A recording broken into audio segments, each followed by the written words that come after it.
Baik, bismillahirrahmanirrahim. Assalamualaikum warahmatullahi wabarakatuh. Waalaikumsalam Waalaikumsalam warahmatullahi warahmatullahi wabarakatuh. Bertemu kembali dengan kelas manajemen investasi, dan pada malam ini kita masuk ke topik sub pembelajaran chapter 11, yaitu the efficient market hypothesis.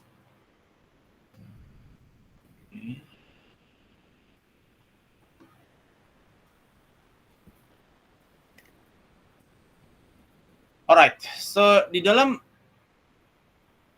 perkuliahan malam ini terkait efficient market hypothesis, jadi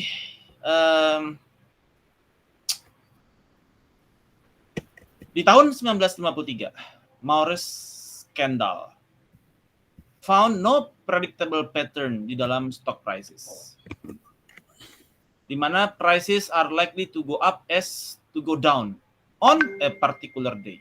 Tidak ada pattern sama sekali. Dan terjadi random stock price changes. Sampai saat ini para peneliti, para analis, mereka berupaya untuk menemukan pattern di dalam stock price. Ada yang menggunakan yang disebut dengan LSTM, yaitu Long Short Term Memory Model, untuk memprediksi pergerakan harga saham. Ada lagi yang menggunakan neural network. Ada lagi menggunakan XGBoost. Ya. Namun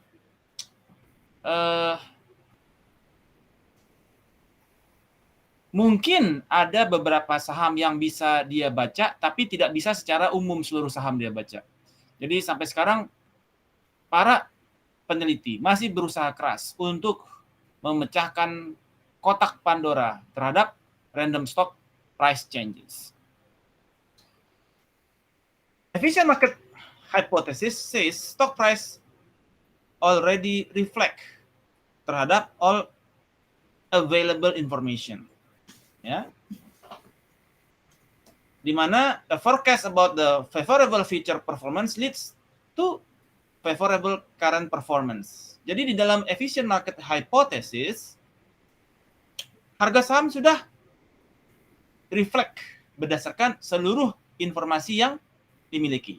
Misalkan kita ada corporate action, itu langsung berpengaruh kepada harga saham. Ada corporate response dari kompetitor, itu langsung berpengaruh kepada harga saham. Ada laporan keuangan terbit, itu berpengaruh kepada harga saham. Di dalam efficient market hypothesis, stock price itu menggambarkan kepada all available information. Nah, new information, tetapi new information itu sendiri adalah unpredictable. Bagaimana kita tahu tiba-tiba ada COVID-19? Bagaimana tiba-tiba kita tahu tiba-tiba Amerika menyerang China? Bagaimana kita tahu tiba-tiba perang di Laut Cina Selatan? So, new information is unpredictable. If it could be predicted, then the prediction will be part of today's information. Ya. Kecuali ada yang disebut dengan insider trading, di mana kita udah tahu nih, laporan keuangan belum keluar nih besok. Saya udah tahu, saya langsung ambil posisi gitu ya. Atau besok nih gue bakal kirim, atau besok Amerika bakal nyerang China. Artinya ada besok market bakal crash. Saya sell dulu sekarang, nanti tunggu lagi di bawah. Itu disebut dengan insider trading. Nah, stock prices that change in response to new unpredictable information also must move unpredictably. Di mana stock price changes itu dia mengikuti apa yang disebut dengan kaidah random walk. Jadi kalau kita misalkan di dalam random walk itu misalkan ada cumulative abnormal returns. Saya ambil contoh cumulative abnormal returns before the takeover attempts.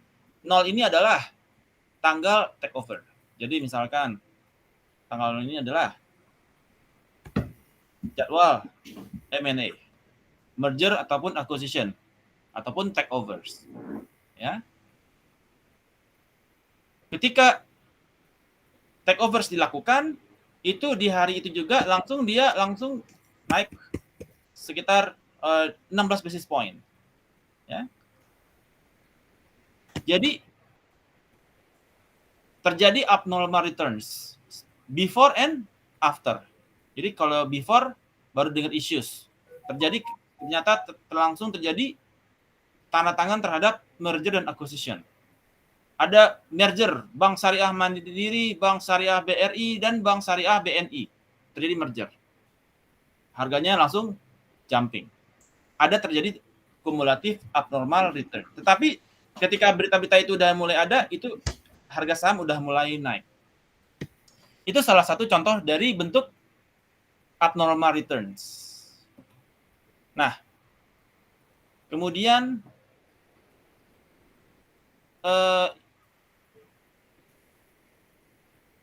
stock price reaction, ya, stock price reaction. Jadi misalkan ketika ada berita di CNBC, Amerika menyerang China, ya, itu kalau beritanya positive information, maka dia akan going up untuk kumulatif return-nya. Apabila dia negatif information, maka dia bakal going down kepada kumulatif return-nya. Ya, itu based on minutes. Begitu ditulis di Bloomberg, Facebook mengakuisisi WhatsApp, itu harga saham Facebook langsung naik jam. Atau ketika berita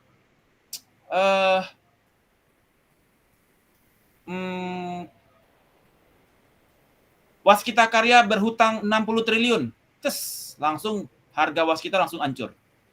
Ya, itu minutes, dalam waktu minutes, kurang dari berapa detik ini? Ini 5 menit. 1 menit. Dalam 1 menit sudah bisa dapetin harga yang baru. Ya, langsung turun 0,50%. Ya, 0,5% penurunan harga saham. Jadi semua pergerakan harga saham mengikuti kepada event trigger, ya, berdasarkan berita. Kalau dulu kita ada yang disebut dengan, saya dulu ada namanya bourse game. Jadi kita kalau saya waktu training saham itu, jadi kita bertarung untuk berkompet untuk mendapatkan return yang tertinggi. Jadi ada masing-masing orang pegang layarnya masing-masing. Kemudian datang berita, Amerika menyerang China, langsung saya ambil posisi. Terus Waskita Karya mengumumkan utang 60 triliun jatuh tempo, langsung sell. Jadi bagaimana kita responsif terhadap informasi yang masuk, ya. Jadi kita harus reaktif kepada information. Itu stock price reaction. Kemudian the market discount bad news right away.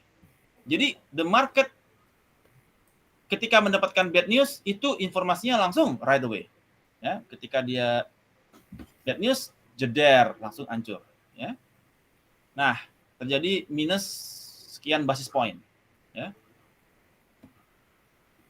Kemudian also terhadap good news. Ya.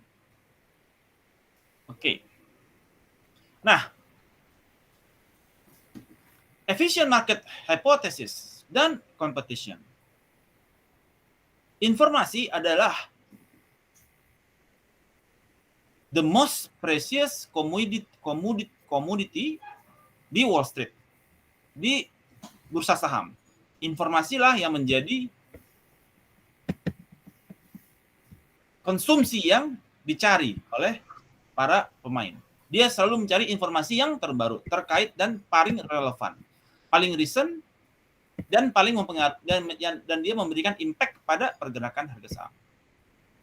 Strong competition assures prices strong competition assures prices reflect information. Bahwasanya persaingan yang tinggi itu menjamin bahwasanya harga saham itu reflect kepada informasi yang ada. Setiap orang ingin mendapatkan keuntungan yang sebesar-besarnya. Jadi dia selalu mencari informasi yang paling relevan, paling terbaru, paling terkini. Sehingga harganya itu betul-betul merefleksikan kepada informasi. Information gathering is motivated by desire kepada higher investment return.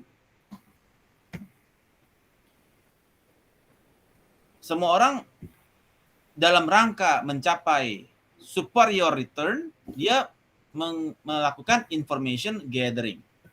Mau dari mana? Dari Yahoo Finance dia cari, dari Bloomberg dia cari, yes, dari Bloomberg itu kan running text-nya jalan terus.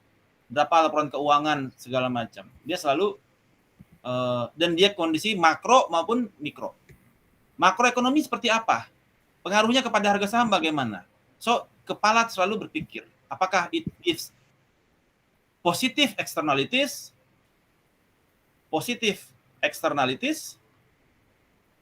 atau negative externalities. Positive externalities artinya informasi yang dibentuk atau informasi yang didapat memberikan potensi kepada peningkatan harga saham. Atau negative externalities, informasi yang didapatkan memberikan dampak kepada penurunan harga saham.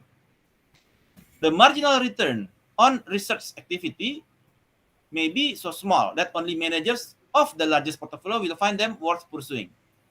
Tapi kadang-kadang sizes dari sebuah perusahaan, dari sebuah company menentukan apakah informasi itu akan worth it untuk dipakai. Bagi yang dia size-nya kecil, ya nggak pengaruh amat. Tapi yang size-nya besar itu akan memberikan dampak yang besar. Karena faktor pengalinya semakin besar. Ya.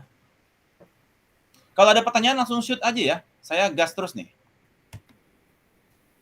Kemudian ada beberapa versi dari efficient market hypothesis. Yaitu ada weak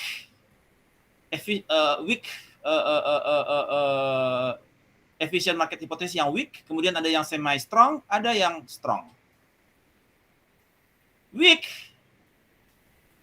itu menunjukkan bahwasanya seluruh informasi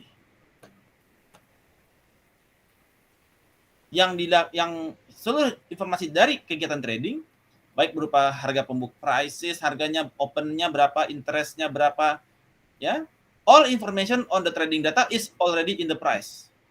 Sehingga no point in doing technical analysis. Artinya itu dia dari weak form. Ya, ada dalam bentuk yang lemah. Jadi weak form. Jadi kalau kita di weak form itu seluruh informasi ada di dalam harga. Sehingga tidak penting lagi melihat tren atau technical analysis.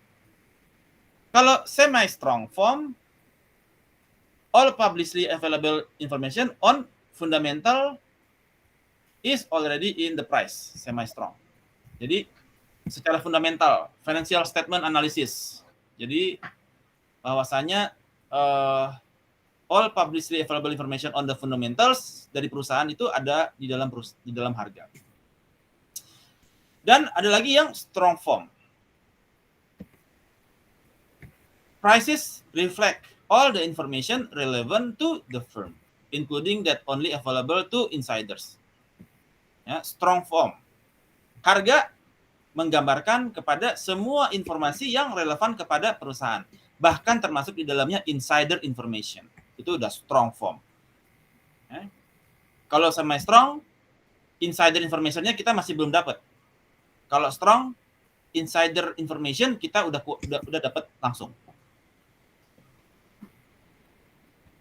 Di dalam types of stock analysis ada bermacam-macam, ada beberapa cara. Pertama menggunakan technical analysis, menggunakan price dan volume information to predict dari future price. Jadi ada ada open, close gitu ya, dan seterusnya ya, bid, segala macam. Kita dari technical analysis nih, kita dari data close data kita udah bisa membangun technical analysis ya. Kemudian examples, ini apa nih examples? Success depends on the sluggish response to the stock price to fundamental supply and demand factor. Jadi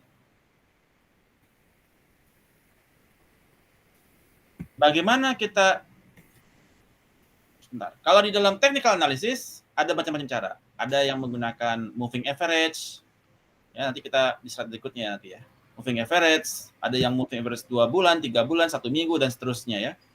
Nah, di dalam technical analysis ini ada yang disebut dengan support, ada yang disebut dengan resistance. Resistance adalah caps atau batasan atas, di mana yang terbentuk dari pergerakan harga saham tersebut. Misalkan dari harga sahamnya bergerak seperti ini, terjadi resistance, di mana ketika dia menyentuh resistance, maka sebagai investor kita cenderung akan melakukan sell untuk profit taking. Sementara ketika dia sudah menyentuh support, itu kita posisinya kita buy, ya. Nah, resistance dan support merupakan indikator bahwasanya di dalam stocks transaction, we buy at support, sell at resistance, buy low, sell high, buy at support, sell at resistance. Bagaimana kita mengetahui support dan resistance? Ya, berdasarkan relative strength dan resistance level. Jadi kita bahas. Kemudian beberapa technical analysis yang lain adalah dari sini kita lihat juga menggunakan support level terbentuk di sini. Support level.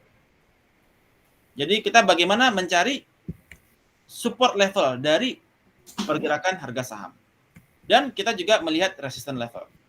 Ketika dia break resistance level, maka dia akan mencari resistance levelnya yang baru, ya. Nah, price initially finding selling pressure before breaking through. Ya, price initially finding selling pressure. Jadi ada biasanya sebelum dia breakthrough ada selling pressure di sini. Jadi dia agak panjang di sini kan. Sebelum dia akhirnya naik. Jadi di sini adalah selling pressure ketika dia menyentuh level resistance. Ya. Ketika di support level sebelum dia naik juga ada buying pressure di sini. Sebelum dia naik, jadi dia biasanya di bawah itu dia sebelum ada buying pressure. Ya. Oke. Ada juga menggunakan candlestick, ya. Menggunakan candlestick di mana dia menggunakan open dan close di sini. Ya. Di sini adalah pergerakannya di sini semua. Ya, pergerakannya di antara open dan close. Tapi dia juga bisa break kepada close dan juga dia bisa turun lagi dari harga open. Jadi jadi dia ada open, ada close, ada low, ada high di dalam candlestick. Open price misalkan di 100. Close price misalkan di 80. Low price di 60. High price 120. Inilah yang dimaksud dengan candlestick. Ya. Jadi ada high low, open close. Nah, high low sequence di dalam candlestick. Oke. Ya, ada high, open, close, low, ya. Nah, candlesticks does not tell sequence. Jadi dia cuma berapa harga tertinggi, harga terendah. Pergerakannya dia nggak telling, ya. Sequence-nya setelah sekian no, that is not in the candlesticks. Ya. Oke. Jadi misalkan di candlestick di hari pertama, hari kedua sampai hari ke-6. Di hari pertama dia open-nya 10, high 25, low 6, close 20. Jadi high-nya 10. Yang high-nya open-nya 10. Di sini dia open. Kemudian close-nya 6. Ini kok beda nih 30, ini 10 ya. Ini 10. Ini hari ke-1. Ini kayaknya nggak cocok. Ini dia 15 nih. 15. Kemudian close-nya di 25, high-nya dia ini angkanya ini kurang ke kanan. Oke, sorry. Nah, 10 open di 10, kemudian high-nya di 25, low-nya di 6, close-nya di 20. Terbentuklah candlestick. Ya. Kemudian hari kedua 3, 4, dan 5 seterusnya. Kenapa dia hitam dan putih? Ya, long versus short. Ya, jadi kalau long dia harganya dia 10, 20. Tapi kalau kalau dia short artinya opennya 20, close-nya 15, dia hitam. Jadi harganya dia berkabung, warna hitam ya. Karena harga penutupan di bawah harga pembukaan. Jadi hari itu nggak ceria ya. Hari itu agak redup ya. Karena harga penutupan longsor gitu ya. Jadi dia opennya dia 20, close-nya 15. High-nya 22, low-nya 12 ya. Ya, jadi ini adalah candlestick analysis. Kalau hitam, wah harganya harga sahamnya di bawah harga open. Ya, artinya dia turun nih, longsor. Artinya kalau kita mau lihat closing price ada di bawah nih. Sini nih. Tapi kalau yang dia terang, artinya closing price di atas. Oke, itu untuk candlestick. Oke. Kemudian type of stock analysis yang kedua adalah menggunakan fundamental analysis. Di mana fundamental analysis menggunakan economic dan accounting information to predict kepada stock price. Kita berusaha untuk find firms that are better than everyone else. Ya, try to find poorly run firms that are not as bad as marketing, semi-strong firm efficiency, dan fundamental analysis. Most of fundamental analysis is doomed to fail. Jadi di dalam fundamental analysis caranya bagaimana ya? Fundamental analysis kita bisa menggunakan financial rasio analysis. Bisa juga kita menggunakan horizontal analysis dan vertical analysis. Horizontal analysis itu kita melihat bagaimana perkembangan masing-masing poin di dalam income statement. Misalkan peningkatan sales secara horizontal analysis. Terjadi peningkatan sales atau penurunan sales. Itu disebut dengan horizontal analysis. Vertical analysis dari semua komponen secara vertikal, net income kita berapa persen? Dibandingkan tahun sebelumnya berapa persen? Oke, dari sales net income kita tahun ini 10%, tahun lalu 20%. Artinya kita secara vertical analysis, common size analysis, kita terjadi penurunan dari komposisi net income. Artinya it gives bad information kepada kita bahwasanya misalkan salesnya naik tapi secara net income turun komposisi kita. Kemudian financial ratio analysis itu kita melihat misalkan ada 20 rasios dari perusahaan, kita bandingkan dengan rasio dari industri. Ya. 20 rasio dari kita miliki, current ratio, ya, quick ratio, inventory turnover ratio, dan seterusnya, DuPont ratio. Kita dari perusahaan, dari income statement dan balance sheet kita sudah miliki, terus kita bandingkan dengan rasio dari industri. Rasio dari industri terbentuk dari mana? Dari semua company yang ada di dalam industri tersebut, kita rata-ratakan rasionya. Ya. Kita rata-ratakan rasionya, kita bandingkan dengan rasio yang kita miliki.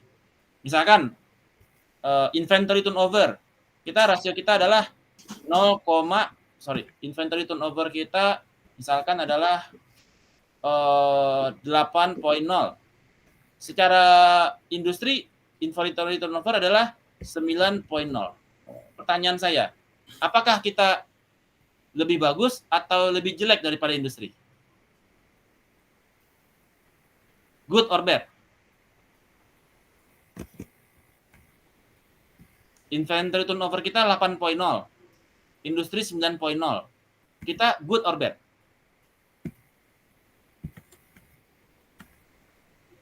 Ada yang bisa jawab?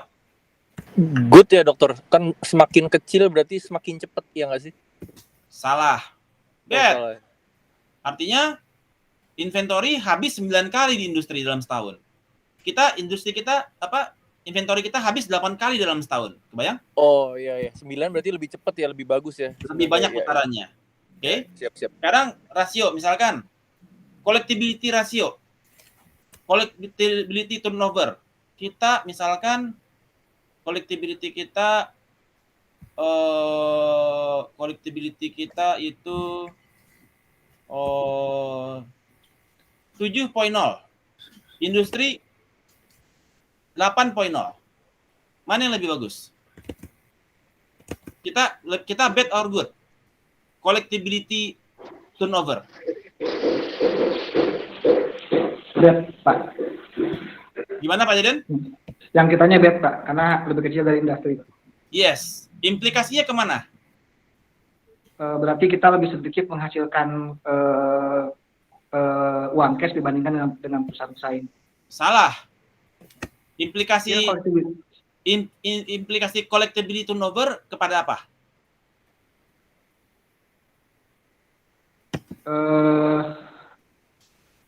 Receivable kan apa ya?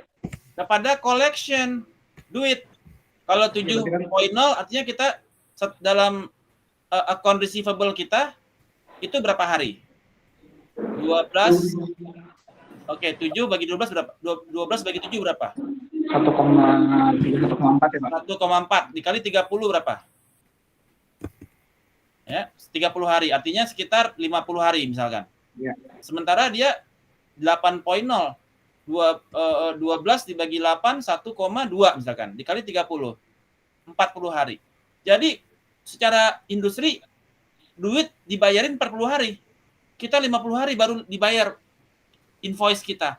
Jadi fundamental analysis melihat, oh, kita ini collection-nya lambat nih dibanding industri. Jelek. Nah, jadi itu adalah rasio analisis. Araso? Harus yo. Oke. So, itu disebut dengan fundamental analysis. Oke.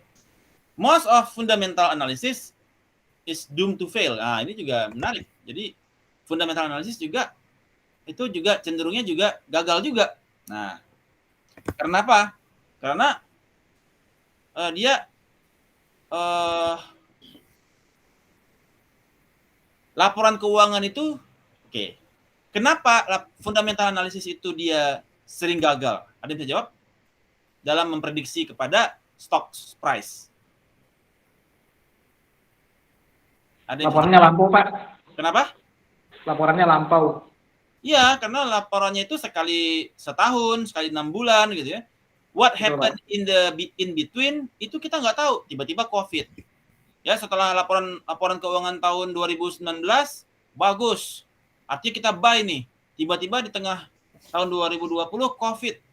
Langsung konstruksi langsung amblas. Ya. Transportasi amblas. Padahal laporan keuangan terakhirnya masih bagus. Nah, jadi fundamental analysis kelemahannya juga adalah laporan keuangan itu tidak diupdate secara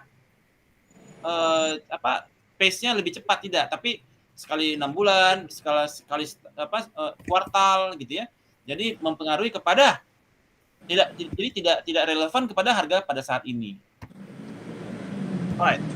Kemudian di dalam kegiatan transaksi ada 2 kegiatan, yaitu aktif dan pasif manajemen. Aktif itu para investor dia bergerak aktif ya untuk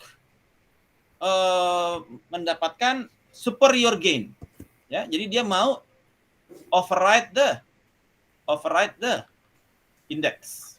Dia nggak mau sama dengan IHSG, dia usahain dia dapat returnnya lebih bagus, sehingga dia melakukan expansive strategi. Dia main day trading, dia beli bermacam-macam saham, dan dia beli combining lot of stocks, ya. Dan suitable only for very large portfolios. Jadi kalau Anda portofolionya kecil, Anda main day trading, ya terasanya juga ya imut-imut doang dapatnya kan. Tapi kalau Anda portofolionya besar, Anda main day trading, Anda main active Sunton ya? Pakai Sunton, dokter. Kenapa? Pakai Sunton buat trading. Sunton. Iya. Ya, jadi juga bisa menggunakan robot segala macam. Tapi lagi bermasalah itu, dokter, ternyata skema Ponzi juga kayak. Iya. Jadi kemarin itu mahasiswa saya ada juga yang bikin LSTM, ya, dia bikin robot. Dia bikin robot, penelitiannya dia. Untuk memprediksi harga saham menggunakan robot, pakai LSTM. Bimbingan saya itu kemarin. Menggunakan Python. Jadi kita udah capek tuh ngoding. Pakai Python ngodingnya dia.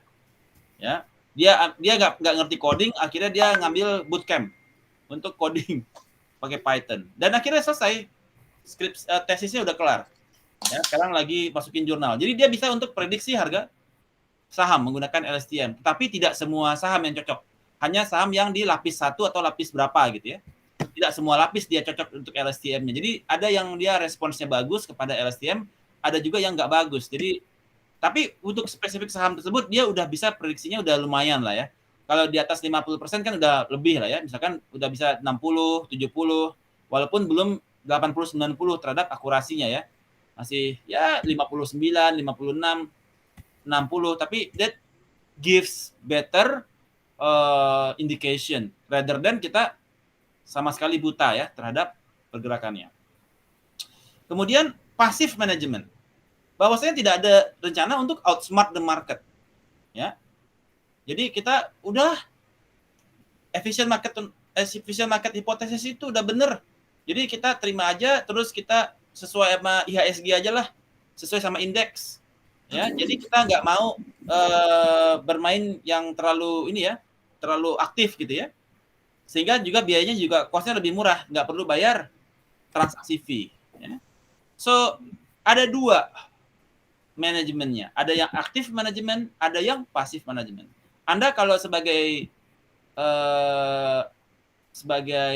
investment analyst, investment manager, diharapkan bisa memberikan return yang di atas dari market.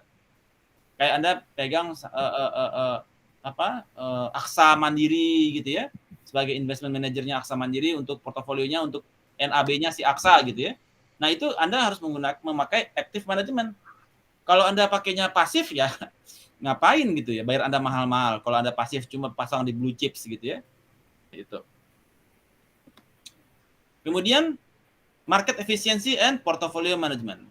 Even if the market is efficient, a role exists for portfolio management. Jadi ada role-nya, bahwasanya Anda harus melakukan diversifikasi. Ya. Diversifikasi supaya dia bisa saling trade off, ya, materi kita minggu lalu. Kemudian appropriate risk level.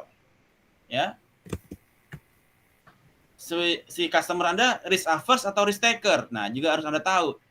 Kemudian tax consideration. Ya. Bahwasanya oke, kalau kita mainnya di debt artinya kena pajak. Artinya kita mainnya ke stocks, equity. Jadi kita ada tax consideration. Resource allocation. Kita memiliki scarcity of capital. Ya, scarcity of capital. Keuangan terbatas. Kita harus allocate, kita punya resource. If markets itu inefficient, resource will be systematically misallocated. Ya. Jadi firm with overvalued securities can raise capital too cheaply. Ya. Jadi kalau kita udah overvalued, kita bisa dapat capital too cheaply. Yang untuk undervalued, maka dia bakal mahal biayanya. Kalau yang firm yang undervalued securities. Efficient market does not mean perfect foresight market. Jadi kalau kita harga saham kita itu overvalued, kita bisa raise capital secara gampang. Kenapa? Misalkan kita CAPM kita, bagaimana kita tahu? Nah, ini tugas Anda kemarin nih sebetulnya. Bagaimana kita tahu kita overvalued? Apabila kita punya stocks-nya kita di atas CAPM. Ya. maka kita undervalued. Stoknya kita di atas CAPM, maka overvalued. Sorry. Overvalued securities can raise capital too cheaply. Jadi stok kalau di atas CAPM, maka dia undervalued. Stok di bawah CAPM, dia overvalued. Ya. Kemudian event studies. Jadi abnormal return itu dipengaruhi kepada event yang terjadi. Empirical financial research itu enabling us untuk access the impact dari particular event. Oh, ada event apa nih? Tiba-tiba harga sahamnya hikes, jumping. The abnormal return due to the event is the difference between the stock actual return dan a proxy for the stock return in the absence of the event. Kalau nggak ada event tersebut, ini kayak A/B testing ya. Kalau nggak ada event tersebut, harga sahamnya gimana? Dengan diberikan event, harga sahamnya jadi naik. Jadi sehingga sekarang banyak yang saham gorengan ya, dibikinlah event-event yang sifatnya lucu-lucu gitu. Sehingga orang pada buy, sehingga akhirnya digoreng sahamnya ya. Nah, itu juga dengan adanya diberikan event studies. Contoh event studies, misalkan, ya ini tadi nih, kita mau Bank Syariah Mandiri, Bank Syariah BNI dan BRI akan melakukan merger. Nah, tadi kita ulang lagi jadinya ini. Nah, maka itu disebut dengan event studies. Ada event studies, sahamnya dia langsung naik. Kemudian event studies kalau nggak ada itu maka harga sahamnya gimana gitu ya. Kalau nggak ada maka harga sahamnya ya begini-begini aja ke bawah. Tapi dikasih event studies harga sahamnya naik. Nah, itu disebut dengan event studies ya. Kemudian how tests are structured. Returns are adjusted to determine if they are abnormal. Ya. Expected return sama dengan risk free ditambah koefisien dikali premium risk ya. Abnormal return apabila aktual dikurangi expected, dia aktual berapa persen lebih tinggi daripada expected. Jadi terjadi abnormal return. Misalkan expected return kita di sini adalah 10%. Ternyata aktualnya 20%, maka terjadi abnormal return. Apabila aktual di atas expected sekian persen, maka kita bisa kategorikan dia sebagai abnormal return. Ini tugas Anda kemarin nih. Kemudian, apakah market itu dia efisien? Kita melihat dari sisi magnitude issues.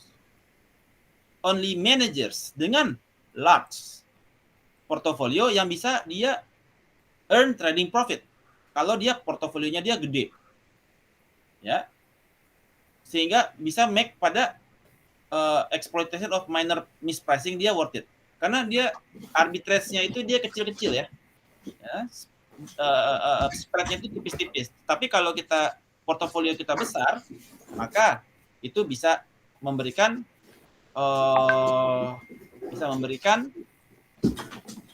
pengaruh yang besar.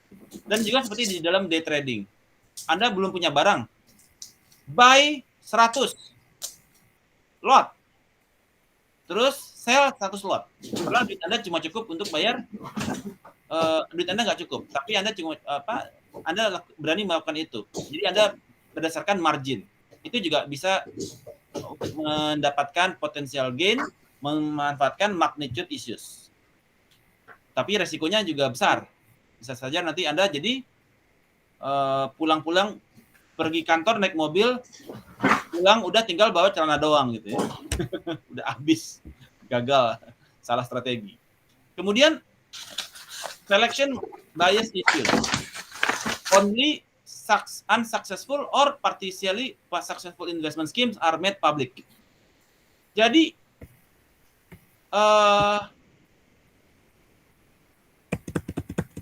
skema-skema atau model-model yang Anda share ke publik itu hanya yang unsukses. Tapi kalau strategi Anda itu berhasil cemerlang, rata-rata itu Anda simpen. Ya. Nah, sehingga model-model yang beredar, teknik-teknik yang beredar itu rata-rata untuk yang unsuccessful. Kalau Anda sukses, Anda nggak mau di-share ke yang lain dong. Jadi Anda simpan buat Anda sendiri aja. Kunci rahasia Anda di dalam bermain saham. Ya. Jadi, dan juga lucky event issues. Jadi ya lucky blow lah ya, lucky shot gitu ya. Atau beginner lucky point.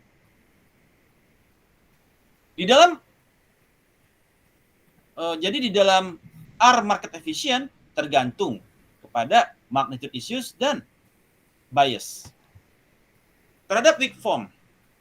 Weak form dia returns over the short horizon. Jadi ketika dia itu weak form, artinya seluruh informasi sudah tercermin di dalam harga saham. Jadi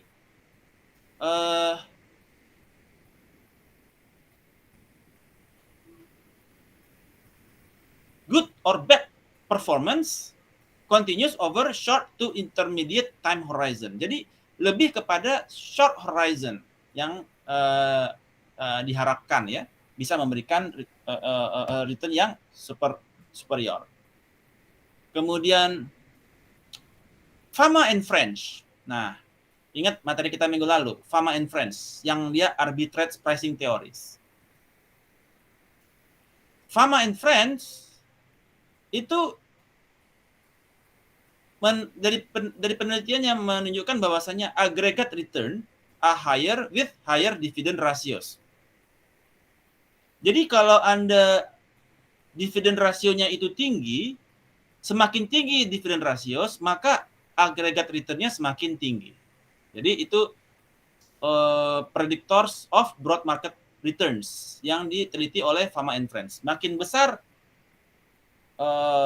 dividen, semakin besar dividen, maka semakin tinggi dia punya aggregate return.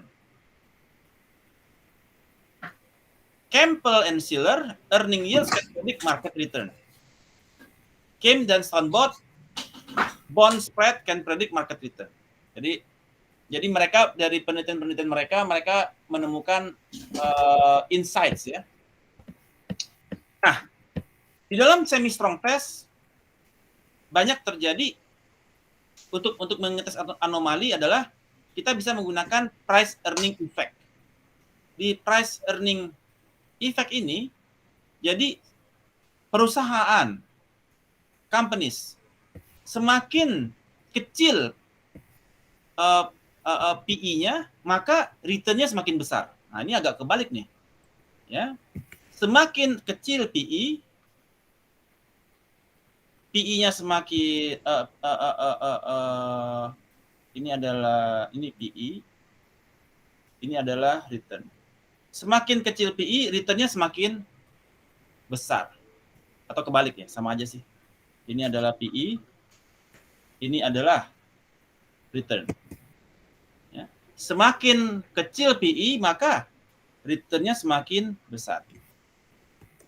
Apakah yang disebut dengan PE? Share price dibagi dengan earning per share. Ya.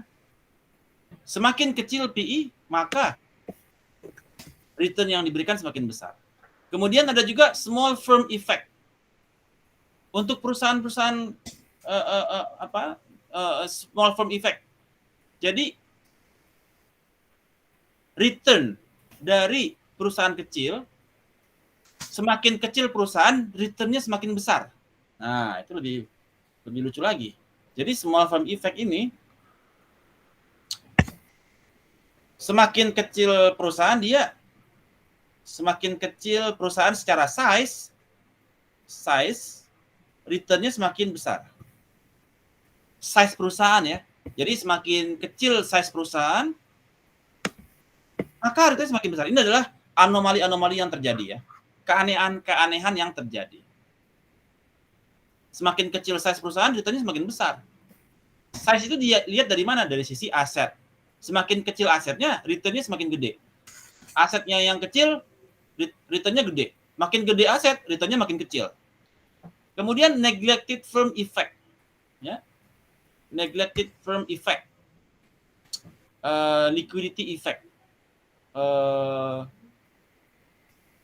Makin sini kalau nggak salah ya.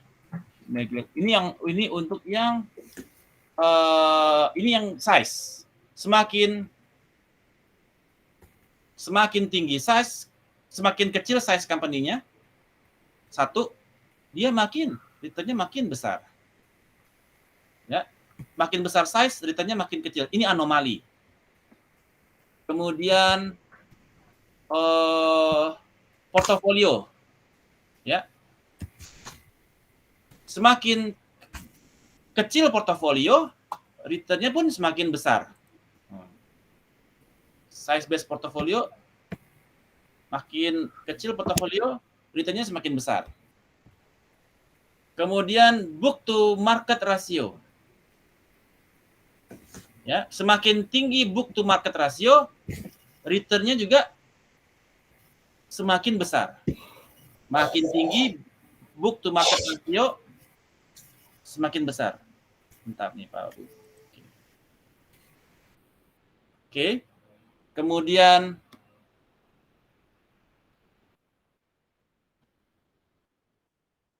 book to market ratio, semakin tinggi book to market ratio juga return-nya semakin besar. Ini adalah anomali-anomali yang terjadi di dalam semi-strong ya, test. Dan juga ada lagi yang post earning announcement price drift. Jadi di dalam price announcements price drift ini, ketika ada earning announcement, misalkan ini adalah 0, adalah earning announcement, ya. Kalau yang dia earning surprise-nya, decile-nya dia yang earning-nya kecil sampai yang earning-nya paling besar. Ya, artinya earning-nya di dalam industrinya ya, earning-nya decile 1 sampai 10. Begitu diumumkan dia misalkan minus 4% sampai plus 4%. Ya. Ini harganya langsung bergerak ya sampai dengan 90 hari sampai dia mature ya. Dia gerak terus nih sampai maturity-nya di 90 hari. Jadi dari informasi terhadap earnings itu berpengaruh long term ya sampai 3 bulan. Begitu oke, earnings-nya sekian, bergerak terus naik selama 3 bulan. Kalau yang jelek gerak terus turun selama 3 bulan. So earnings memberikan surprise effect yang sifatnya agak awet selama 3 bulan maturity-nya. Nah, strong forms test inside information. Okay. The ability of insider to trade profitability in their own stock has been documented in studies. Ya. Nah, bagaimana kita interpreting the anomalies? Fama and French argue that this effect can be explained by risk premium. Jadi kalau Fama dia pakai efek ini dia explained by risk premium. Risk market dikurangin risk free. Ya.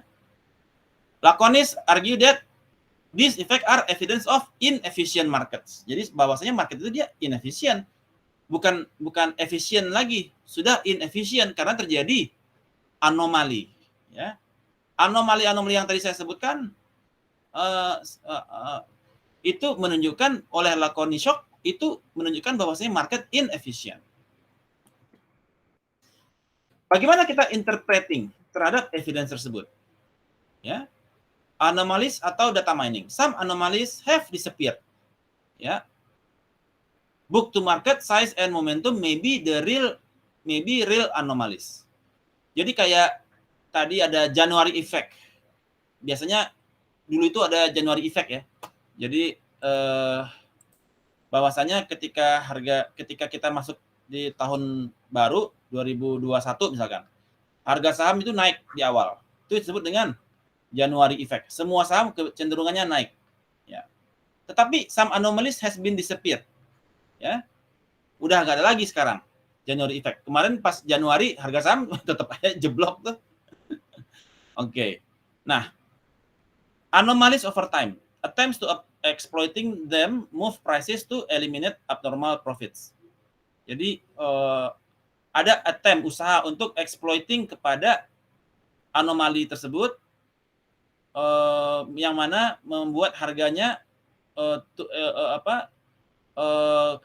to eliminate abnormal profit.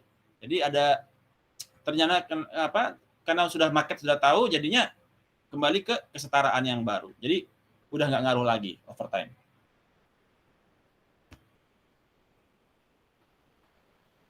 Oke. Bubbles dan market efficiency. Prices appear to differ from the intrinsic values. Jadi kalau udah kita bicara bubble, ya harganya itu sudah tidak dengan harga intrinsiknya lagi ya, sudah differ dengan intrinsic value-nya. Rapid run up followed by crash, bubbles are difficult to predict and exploit. Jadi kayak kemarin itu terjadi subprime mortgage di Amerika, ya. Harga rumah udah bubble, udah kemahalan. Sehingga kemudian di Amerika terjadi kasus macet untuk subprime mortgage yang di underlying-nya menggunakan mortgage. Nah, itu karena bubbles di situ. Ya. Stock market analysis, some analysts may add value, but difficult to separate effects of new information from changes in investor demands. Finding may lead to investing strategies that are too expensive to exploit.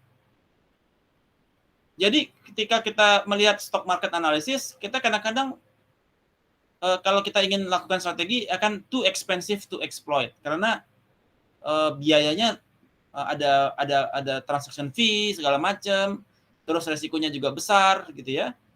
Ada the findings yang kita lihat dari stock market analysis yang kita lakukan too expensive untuk dieksekusi. Betul, Van? Jadi Fama French yang kemarin kita bahas, bahwasanya dia ada 3 Fama French, ada return on the market index, size, book to market, port to market ratios. Jadi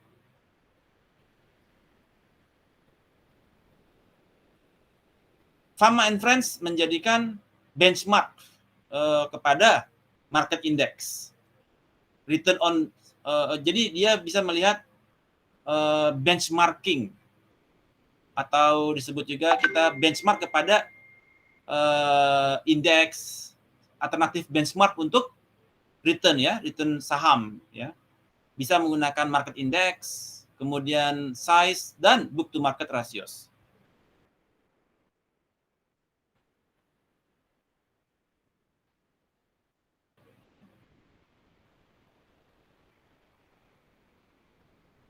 Alright, di dalam return juga kadang-kadang terjadi semakin tinggi desire kepada performance, ya returnnya juga seperti sigmoid ya, kurva sigmoid ya, di mana yang dia performance desire-nya dia rendah, ini anomali juga nih, dia memiliki return yang tinggi, dan performance desire-nya secara desire-nya dia tinggi, ternyata dia memiliki return quarterly yang lebih rendah. Jadi ada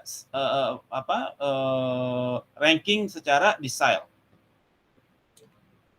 So, pertanyaannya adalah, are market efficient? So, the performance of professional managers itu menjadi critical point. Ya, para investment analyst seperti Anda yang memiliki know-how terhadap karakteristik dari industri, ya. Jadi Anda harus mengenal kepada industrinya. Kemarin tugas kita ada berdasarkan industri ya, kompetitornya siapa, kemudian pemahaman karakteristik terhadap industri menjadi sangat mahal ya. Karena dia broadly konsisten dengan market efficiency. Kemudian most managers do not do better than passive strategy. Jadi kalau Anda bicara, oke, saya mau bikin active management strategy. Tapi kadang-kadang, bukan kadang-kadang, most likely, active strategy itu do not do better than passive strategy. Ada yang taruh di blue chip saja udah tidur. Return-nya lebih tinggi daripada Anda yang kutak-katik pakai yang active strategy.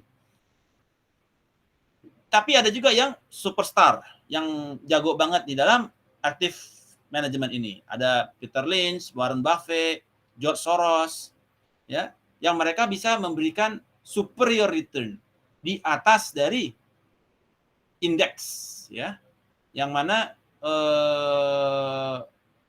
mereka ini adalah para superstar di bidang ini. Baik, itu materi kita terhadap efficient market. Ada pertanyaan? Questions? Any questions on the efficient market hypothesis? Araso? Belum, Pak. Araso, yo. Oke, saya stop dulu. Kita lanjutkan ke